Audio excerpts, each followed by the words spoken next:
विष्णुर्गुरुर्देवो महेश्वरः गुरुः साक्षात् परं ब्रह्म तस्मै श्रीगुरवे नमः।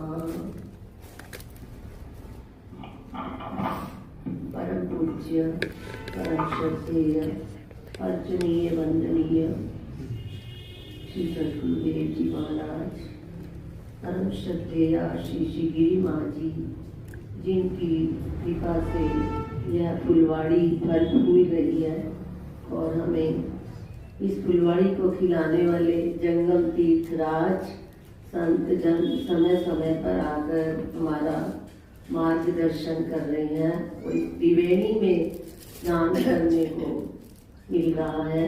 सबके चरणों में हम सबका कोटिशाह नमन। तो सायंकाल का प्रसंग चल रहा है आत्म संयम योग। आत्म संयम यानी अपने शरीर का संयम, अपनी इंद्रियों का संयम, अपने मन का संयम होगा तभी आत्म दर्शन होगा।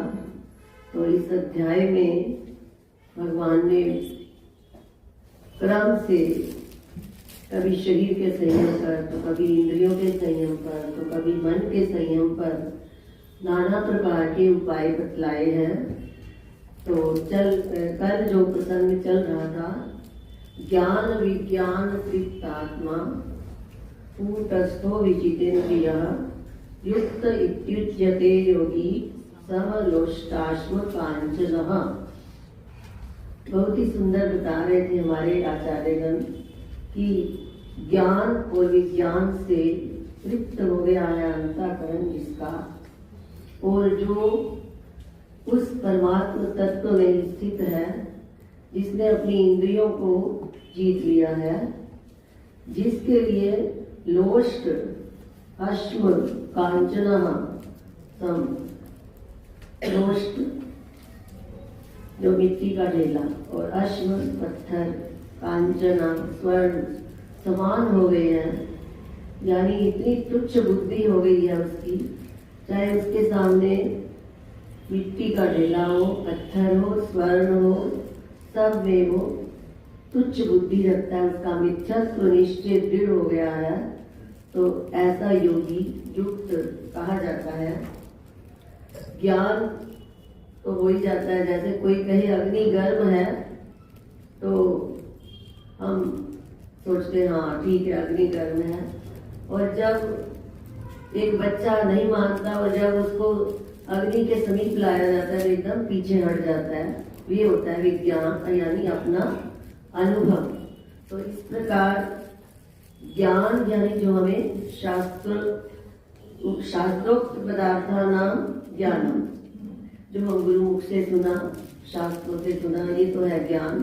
और फिर वैसा अनुभव करना कि किस प्रकार से मैं शरीर नहीं हूँ, मैं इसका दृष्टा हूँ, यह शरीर तो एक न एक दिन नष्ट हो जाने वाला है, ऐसा साक्षात अनुभव कर लेना।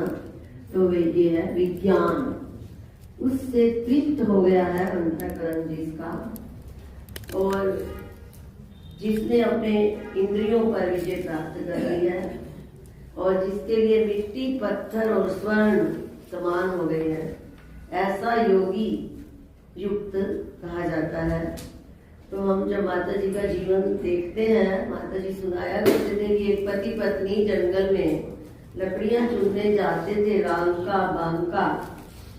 पति आगे आगे चल रहा था और पत्नी पीछे पीछे चल रही। राम का पति है राम का बागा। तो आगे देखा तो क्योंकि भगवान को लक्ष्मी जी कहने लगी कि आपके भक्त इतने निर्धन और ऐसी कठिन परिस्थिति में रहते, आप इनको कुछ देते नहीं हो, कैसे अपना जीवन निर्वाह करते हैं।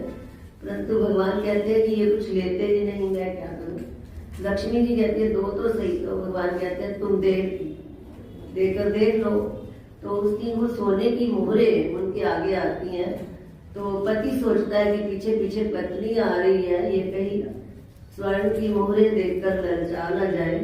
तो वो उस पर मिट्टी डालने लग जाता है, जो स्वर्ण की मोहरें होती हैं। तो पीछे से पत्नी आती है तो वो कहती है ये क्या मिट्टी के ऊपर मिट्टी डाल रहे हो। तो पति सोचता है कि ओहो मेरे को तो ये मूर्य दिखी पर मेरी पत्नी तो मेरे से भी आगे है। तो ये होते हैं भक्त जो स्वर्ण मिट्टी के ढेले और पत्थर में भी समान बुद्धि रखते हैं, क्योंकि उनका यह मिथ्यत्व निश्चय दृढ़ हो जाता है। उनको जैसे सुबह हम सुन रहे थे कि विष की मिठाई को जैसे कोई नहीं खाता, मिठाई के ऊपर गोबर का वर्क गोबर की मिठाई के ऊपर सोने का वर्क लगाओ तो उसे कोई ग्रहण नहीं करता। इस प्रकार उनका यह मिथ्यात्व निश्चय दृढ़ हो जाता है। तो इस प्रकार वो ज्ञान और विज्ञान से तृप्त होते हैं। माता जी के छोटे सुपुत्र का जब विवाह था उस समय माता जी श्वेत वस्त्र धारण करते थे। तो उनकी बहन की सुपुत्री कहने लगी कि आज तो दुपट्टा अच्छा ले लो। तो कहते नहीं कुछ मत लो। माता जी सफेद खद्दर की चुन्नी ही ओढ़ते थे संन्यास से पहले। तो फिर उनकी बहन कहने लगी तो कहते तुम उसकी क्या लगती है। तो कहती है मासी। तो वो कहते मासी भी तो माँ जैसी होती है, तूने ओढ़ ली तो समझ ले मैंने भी ओढ़ ली। इस प्रकार से टाल देते थे बात को। माता जी का बाल्यकाल से ही वैराग्य इतना दृढ़ था कि घर में चाहे कैसा भी वातावरण हो, विवाह हो या जो प्रतिज्ञा एक बार कर ली सो कर ली।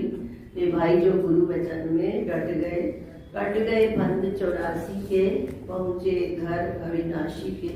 तो इस प्रकार यह आत्म संयम योग हमने माता जी के जीवन में देखा। बस इसी के साथ में अपनी संतों से व्यापार किया। तो माता जी के साथ ऐसा क्यों हुआ? क्योंकि माता जी ने संतों के साथ व्यापार किया मैंने संतों से व्यापार